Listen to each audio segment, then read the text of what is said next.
మీరు ఆవగింజంత విశ్వాసము గలవారైతే ఈ కంబళి చెట్టును చూచి నీవు వేళ్లతో కూడా పెళ్లగింపబడి సముద్రములో నాటబడుమని చెప్పునప్పుడు అది మీకు లోబడును. పరిశుద్ధ లూకా వ్రాసిన సువార్త 17వ అధ్యాయము 6వ వచనము.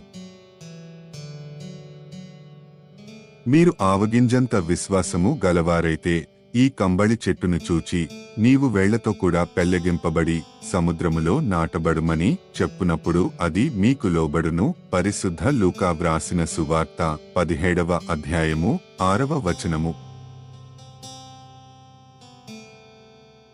మీరు ఆవగింజంత విశ్వాసము గలవారైతే ఈ కంబళి చెట్టును చూచి నీవు వేళ్లతో కూడా పెళ్లగింపబడి సముద్రములో నాటబడుమని చెప్పునప్పుడు అది మీకు లోబడును. పరిశుద్ధ లూకా వ్రాసిన సువార్త 17వ అధ్యాయము 6వ వచనము.